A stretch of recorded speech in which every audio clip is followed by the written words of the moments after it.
back to my animal education series. Today's video is going to be a little bit different.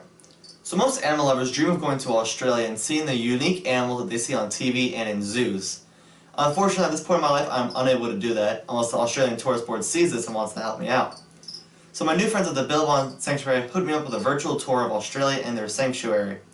My dad actually visited the Billabong Sanctuary about 18 years ago when his job took him to Australia. And I've been hearing the stories ever since I was little. So the folks at the Billabong Sanctuary hooked me up with a virtual interview, and I hope you enjoy. Hello, may you introduce yourself and tell us what interesting animal you have there? Hello, my name is Pio and I am from Billabong Sanctuary. Joining me today is our little star of the little video. This here is Blossom and she is a Brushtail Possum. Pio, I'd like to thank you for taking a couple minutes to help support my channel. So obviously the Brushtail Possum is a native to Australia, but can you find them in any other countries? Yes, definitely. So in the 1850s, a population was actually established in New Zealand. So you'll not only find them here, but in New Zealand as well.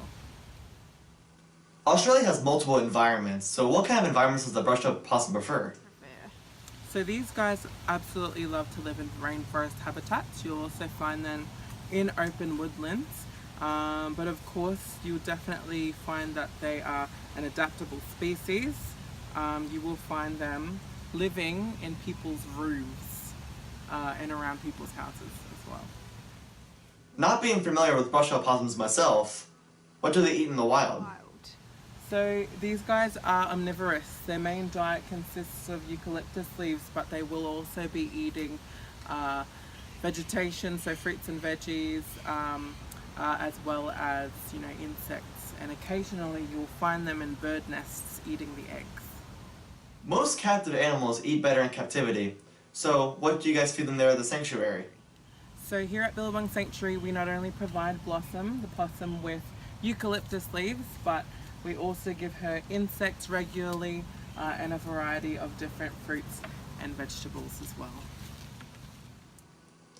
Many animals that are blossom-sized are usually prey animals to other prey items. That's what. Okay. Many animals of blossom size are prey items for larger animals.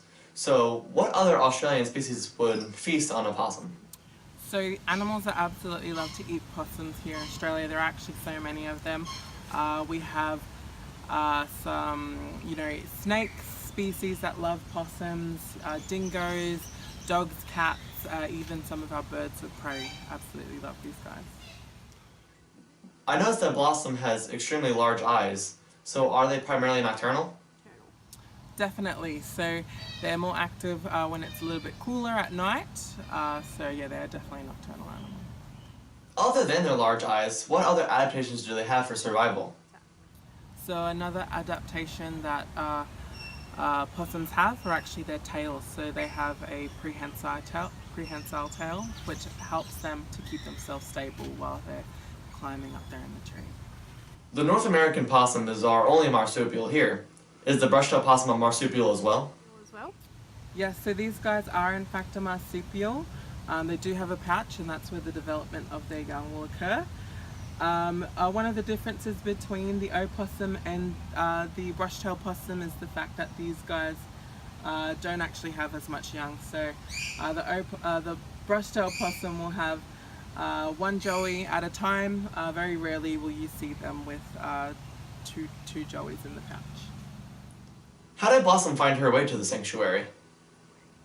So Blossom arrived here about a year or two ago. And she was actually found in the wild by a carer and rehabilitated.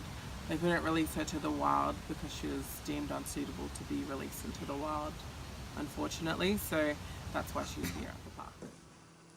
Well, it's great that someone found Blossom and turned her over to the sanctuary, where she can live and educate the public as well. So, are Brushtail Possums threatened or endangered? So in certain areas in Australia they are classed as vulnerable, however in other parts they are not concerned species. How important is it to provide captive animals with enrichment in their enclosures? So here at Billabong Sanctuary, it's super important for us to be providing our animals with enrichment.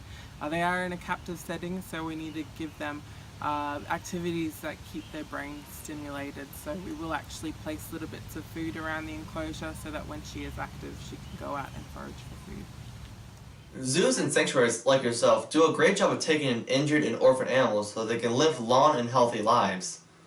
So are most of your animals there at the sanctuary orphans? So a portion of our animals are actually orphaned. So one example is Blossom, but we do have several wombats that are also orphaned, and some koalas who also have that unfortunate start to their life. Pio, you gave us a lot of great information. So do you mind telling us a little bit about the sanctuary and how long you've been there? So I have actually worked at the sanctuary for about 4 or 5 years now. And the sanctuary was actually built off a paddock. So about 30 years ago from now, Billabong Sanctuary was just land. Bob and Della, the owners, they decided to actually build this entire park off their back.